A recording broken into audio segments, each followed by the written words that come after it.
A rude passenger mocked an older man, until he realized it was Clint Eastwood. You won't believe how it ended. The bustle of activity surrounds the boarding gate for the early morning flight from Phoenix to Los Angeles. Passengers walked along in orderly queues, holding coffee mugs and carry-ons, their faces set with a mix of tiredness and intent. It was a first-class boarding group, and the energy felt both exclusive and controlled. Among them was a man who stood out, not only for his fitted navy suit or the glossy leather shoes it shone under the terminal's bright lights, but for the way he carried himself, with an air of superiority that seemed to command attention. This man, in his mid-40s, had the look of someone who'd spent his entire scaling corporate ladders, collecting praises, and never doubting his standing at the top. He wasn't here to merely fly. He was come to assert his dominance, even among strangers.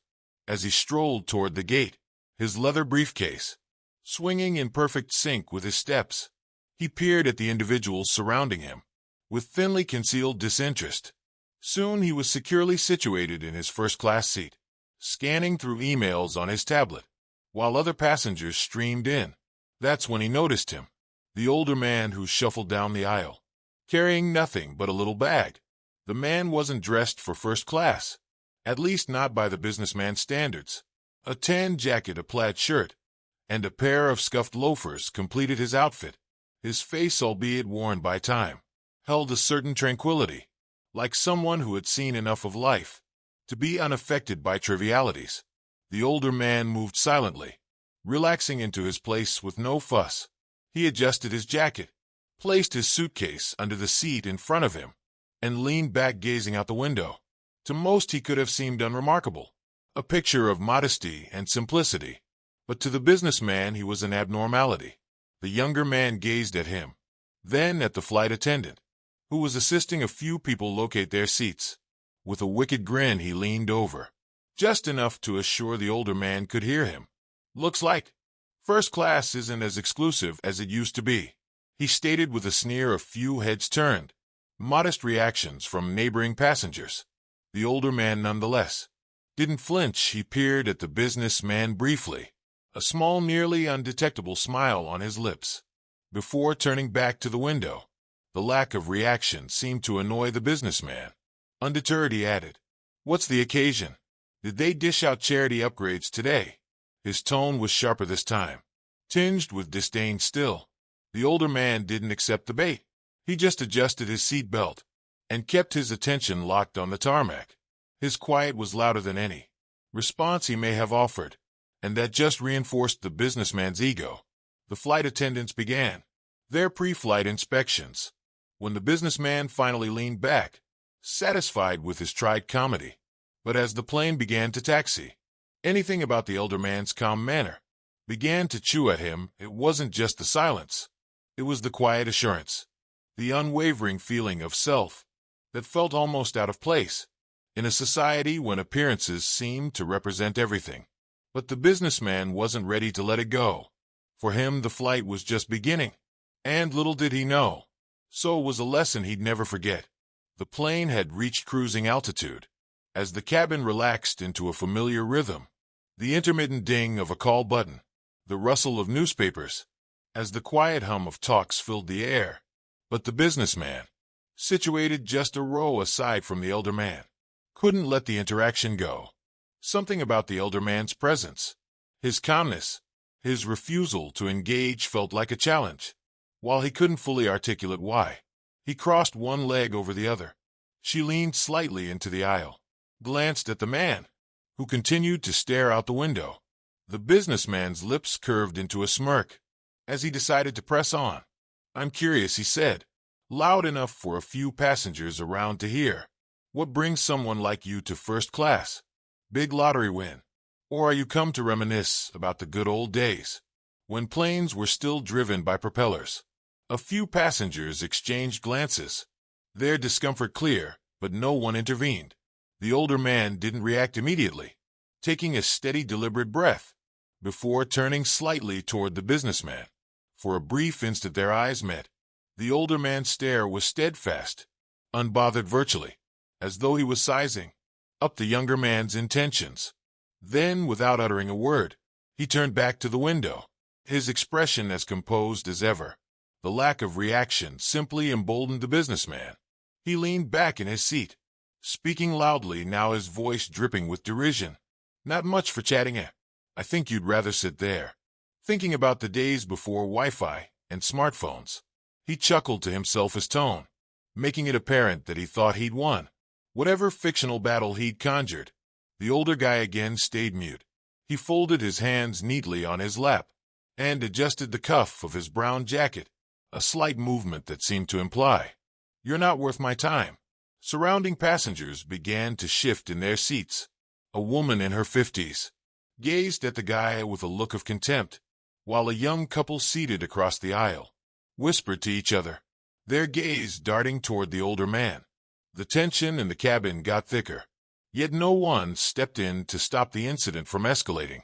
The businessman, oblivious to the misery he was causing, turned to a man sitting across the aisle, a fellow professional in a pressed suit. "You know," he began, indicating toward the older man, "individuals prefer to whine about progress, but I can't understand wishing to go back to their time. No cell phones, no tech, no actual innovation. How did they even live back then?" The man across the aisle made an unpleasant laugh, clearly not wanting to get entangled. But the businessman didn't notice or didn't care. He continued, "They continually remark about how things were better. But it's just nostalgia. The world's moved on. It's better now no matter what they say." The flight attendant approached, moving the drinks cart along the aisle, her professional smile slightly forced. She approached the older man's row and leaned down. "Mr. Eastwood," she said with a warm, respectful tone, "would you like coffee or tea?" The instant the words left her mouth, the businessman froze. His iPad dropped from his hands onto his lap when the name hit him like a blast of lightning. Eastwood. His mind raced, astonishment sweeping over him. Might it be? The older man turned toward the flight attendant. I offered her a courteous smile. "Coffee black, please," he stated in a calm, steady voice. The businessman's jaw tightened as he processed the name. The voice and the face were acquiring shape in his recollection. Clint Eastwood, the Clint Eastwood, the famous actor and director, whose reputation preceded him in every place, and here he was sitting just a row away, calmly enduring the businessman's condescension. A ripple of whispers began to permeate through the cabin as travelers caught on to the revelation. "Is that truly him?" one woman said to her husband. "I think it's Clint Eastwood," another passenger whispered excitedly. The businessman's face grew pale. Once the truth settled, and the man he'd been mocking wasn't just any older passenger. He was a Hollywood icon, a figure synonymous with strength, resilience, and wisdom. The weight of his mistake hit him all at once, leaving him speechless. Yet the realization wasn't the end of his humiliation. It was merely the beginning of a lesson that would play out in front of the entire cabin. The businessman sat frozen in his seat, the weight of recognition pushing down on him like a lead blanket. Clint Eastwood. The name echoed in his thoughts as he attempted to connect the dots between the renowned character he'd grown up hearing about and the quiet man in a brown jacket who had absorbed his jabs without a single word of protest. He stole another glimpse at Eastwood, who was now calmly enjoying his coffee, seemingly unaware or merely unbothered by the swirl of voices spreading through the cabin. Travelers leaned toward one another, their murmurs increasing louder as the reality dawned on more and more of them. "That's Clint Eastwood, isn't it?" A woman a few rows behind shouted excitedly to her husband. "Yep, I'm pretty sure it is," he answered, craning his neck for a better view. The businessman's ears stung as the words reached him. He sagged slightly in his seat, hoped he might somehow vanish into the cushions. The hushed discussions around him only compounded his discomfort, each one like a small spotlight, illuminating his folly. He clamped his fists around the armrests, his mind racing. How did I not recognize him? How could I have been so blind? But it wasn't simply the fact that he hadn't recognized Eastwood, it was the way he'd spoken to him, dismissive, patronizing, mocking. He'd treated him like an inconsequential remnant of the past. And now the revelation of just how wrong he'd been felt like a punch to the gut. Finally, he summoned the confidence to say, leaning slightly forward in his seat, he said, "Excuse me, Mr. Eastwood." His voice was soft, now hesitant, a vast cry from the loud, arrogant tone he'd employed before. Eastwood turned his head slowly, his piercing gaze latching onto the businessman's. That wasn't an aggressive look, yet it wasn't friendly either. That was the kind of look that stopped people in their tracks. A glance imbued with quiet authority, and the knowledge of someone who had seen and endured far more than anybody could dream. "Yet," Eastwood said simply, his voice firm and calm. The businessman opened his mouth, but the words stopped in his throat. What was he supposed to say? Apologies for being an ass. Sorry I didn't recognize you. Apologies for treating you like you didn't belong here. None of it felt sufficient. I didn't realize. He stuttered, his sentences fading off uncomfortably. Eastwood lifted an eyebrow, waiting. His silence only made the businessman's unease rise. "I didn't mean to insult you," the merchant finally said, his voice barely above a whisper. I didn't realize who you were." For the first time, a spark of amusement crossed Eastwood's face. He laid his coffee cup down on the tray table in front of him and leaned back slightly in his seat. "And if I wasn't who you believe I am?" he asked, his tone measured but sharp. The businessman blinked, taken aback. "What do you mean?" Eastwood tilted his head, his gaze never wavering. "Suppose I were simply some average guy with a plaid shirt. Would that make the way you talk to me okay?" The businessman's mouth expanded and closed, but no words came out. The question hit him harder than he expected, and for a minute all he could do was sit there, staring at the man he had so arrogantly disregarded. The whispers in the cabin got quieter as passengers tuned into the exchange. Even the flight attendants, who were busy traveling through the aisles, lowered their pace, their gaze shifting toward Eastwood and the businessman. The businessman swallowed hard, his face reddened with humiliation. I guess not," he admitted, finally, his voice scarcely audible. Eastwood offered a slight, almost unnoticeable nod, as if that was the response he'd expected all along. And without another word, he took up his coffee and turned back toward the window, signaling that for him, the chat was over. However, for the businessman, the moment was far from over. The lesson Eastwood had just delivered calmly, simply, and with more impact than any raised voice or harsh remark ever could, hung heavily in the air, and there was no escaping it. The guy sat stiffly in his seat, his thoughts still spinning. Clint Eastwood's words were like a mirror, reflecting his arrogance and assumptions back at him. He wanted to apologize again, must find the perfect words to fix the damage. But his confidence, the very thing he had flaunted earlier, was now nowhere to be discovered. Finally, after what felt like an eternity, he leaned forward again, his voice low and tentative. "Mr. Eastwood, I owe you an apology. I wasn't attempting to." Eastwood waved a hand, cutting him off mid-sentence, although his expression remained calm. "You don't need to explain," he stated, his tone even but firm. "What's done is done. Yet there's a lesson here, if you're prepared to hear it." The businessman nodded rapidly, his eyes wide, wanting to redeem himself. The cabin seemed to quiet, as if even the other people were anxious for what Clint Eastwood might say next. Eastwood leaned back slightly, his fingers curling loosely around his coffee cup. "Folks usually think respect is something you earn by being someone important, someone with a title or a reputation," he began, his voice conveying the weight of decades of expertise. "But real respect, that's not about who the other person is. It's about who you are." The businessman's breath caught. He opened his mouth to respond, but no words came. Eastwood's words smacked him right in the chest.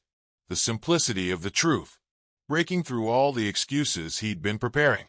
"You see," Eastwood continued, his gaze steady, "respect isn't conditional. It's not something you give out based on what someone looks like, what they're wearing, or whether or not you recognize their name.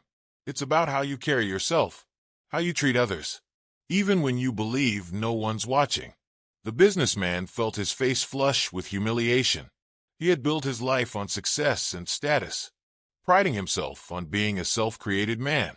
Yet here he was, being trained on the most basic principle of politeness by someone he had so carelessly dismissed. Eastwood took a cautious drink of his coffee, then set it back down on the tray table. I've been around long enough to know that people like to make hasty judgments. They think they've got someone figured out the instant they lay eyes on them. But those assumptions, he offered a tiny shake of his head, they speak more about the person making them than the person they're about. The businessman swallowed hard. His throat suddenly dry. He wanted to say something, anything, but the weight of his own guilt held him silent. I'm not telling you this to make you feel guilty, Eastwood said, his tone softening slightly. I'm telling you because I hope you'll think about it the next time you gaze at someone and conclude they're worth less than you. For a time the cabin was utterly still. The businessman sat motionless, his gaze riveted on Eastwood, who now turned back toward the window, his demeanor as cool as ever. The businessman's mind raced. He thought of all the times he had rejected persons in his life, co-workers, strangers, even friends, because they didn't fit inside his narrow definition of success or importance. How many opportunities had he missed to connect, to understand because of his own arrogance? But as he sat there, dealing with the weight of his own behavior, he recognized that Eastwood's words weren't only a reprimand. They were an invitation to change. As the trip went, the businessman stayed mute, his thoughts seething with a mix of remorse and introspection. The bustle of chatter around him felt distant now, a muted backdrop to the storm. Inside his mind, Clint Eastwood's words resonated in his head, each line stinging harder the more he replayed them. Respect isn't about who the other person is. It's about who you are. He glanced again at Eastwood, who sat calmly in his seat, staring out the window, as though the entire interaction had been just another moment in a long and storied existence. There was no malice in his look, no lingering irritation. It was as if the lesson had been given, and the older man had moved on, leaving the businessman alone with his thoughts. And those ideas were relentless. The businessman began to replay, not simply this interaction, but others, occasions from his life where he'd been quick to judge, fast to discard. He thought of the intern he'd once ridiculed for offering a concept he thought too inexperienced to understand. Months later, that same notion became a cornerstone of the company's success, though it was credited to someone else. He thought about the janitor at his office, whom he'd never bothered to greet, until the day that man stopped to help him collect up strewn papers after he'd tripped in the hallway. He thought about coworkers whose opinions he ignored aside, neighbors whose names he didn't know, strangers whose stories he never cared to hear. Each recollection contributed to the weight in his chest, a growing knowledge of how his arrogance and assumptions had influenced his dealings with others.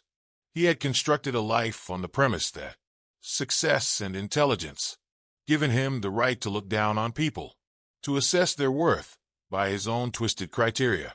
Yet Eastwood's calm comments had broken that illusion. The businessman squirmed uncomfortably in his seat. He wasn't used to feeling little. He prided himself on being in control, on understanding how to command a room. Yet here he was, humbled by a man who hadn't raised his voice, hadn't argued, hadn't done anything but state the truth. A recollection from his boyhood surfaced unexpectedly. He remembers his father, a strict yet fair man, telling him, "Son, how you treat someone who can't do anything for you says more about your character than anything else." At the moment he had pushed the words away, too youthful and self-satisfied to think they applied to him. Currently sat in first class, with the weight of his own behavior pressing down on him. Those remarks felt more relevant than ever. He peered around the cabin, recognizing the calm appreciation others seemed to have for Eastwood. Passengers, who had barely looked up from their devices earlier, were now stealing looks, whispering among themselves. Yet Eastwood didn't seem to notice. Or perhaps he simply didn't care. His calm confidence wasn't performative. It wasn't about commanding attention or seeking confirmation. It was just who he was. The businessman felt a twinge of envy, not for Eastwood's fame or success, but for his sense of self. He recognized that his own confidence had always been related to external markers, his work title, his pay, his possessions. Without such items, who was he? Could he still demand respect? Or would he crumble? beneath the weight of his own inadequacies. He looked down at his hands. Suddenly, conscious of how tightly he was grasping the armrests, his knuckles were white, his palms sweating. Slowly he relaxed his grip and took a long breath. There was no erasing what he had said to Eastwood, no erasing the disgrace of this flight. But there was something he could do. He could learn. Throughout the rest of the flight, the merchant stayed quiet, his mind obsessed by the ramifications of Eastwood's statements. He thought about the kind of person he wanted to be, the kind of person who could demand respect, not through power or fortune, but with kindness and humility. He didn't know if it was too late to change, but he knew he had to try. But as the plane began its descent, one thing became evident: this wasn't simply another flight. It was a turning point, a moment that would stick with him long after the wheels reached the ground. As the plane began its descent, the businessman felt a familiar shock. The moment the landing gear deployed, the cabin lights brightened somewhat, and the flight attendants made their way through the aisle, checking seat belts and tray tables. For everyone else, it was just another normal landing. But for the businessman, this journey had been anything from ordinary. He gazed out the window, the Los Angeles skyline emerging into view. Typically, this sight would fill him with eagerness, a burst of energy for the meetings, transactions, and chances waiting for him in the city. But today it felt different. The skyline wasn't merely a destination. It was a reminder of the person he had been when he boarded this flight, a man who had evaluated success by power and status, blind to the defects in his character. As the jet touched down smoothly on the runway, the businessman took a big breath, trying to steady the maelstrom of emotions swirling. Inside him, he felt the weight of Eastwood's words, continued pressing on his chest. Respect isn't about who the other person is. It's about who you are. Their words had turned his world upside down, compelling him to confront truths he'd ignored for years. The cabin filled with the familiar sounds of landing, the faint chiming of seatbelt signs shutting off, the rustling of passengers gathering their luggage, and the odd buzz of those eager to disembark. The businessman moved more slowly than usual, his hands fumbling slightly as he went for his briefcase. His mind was too absorbed to focus on the commonplace specifics of travel. Suddenly he saw Clint Eastwood rise from his seat. The older man moved with a determined calm, fetching his little carry-on bag and flinging it over one shoulder. As he turned to make his way toward the aisle, Eastwood halted for a moment, his gaze falling on the businessman. For a brief second, the businessman felt like a child caught doing something wrong. He opened his mouth to speak, but before he could say anything, Eastwood offered him a tiny, knowing smile. It wasn't haughty or dismissive. It was forgiving. "Taking care of yourself," Eastwood said quietly, his voice bearing the same solid authority that had hushed the businessman earlier. And with that, Eastwood turned and walked toward the exit, leaving the businessman sitting there dumbfounded.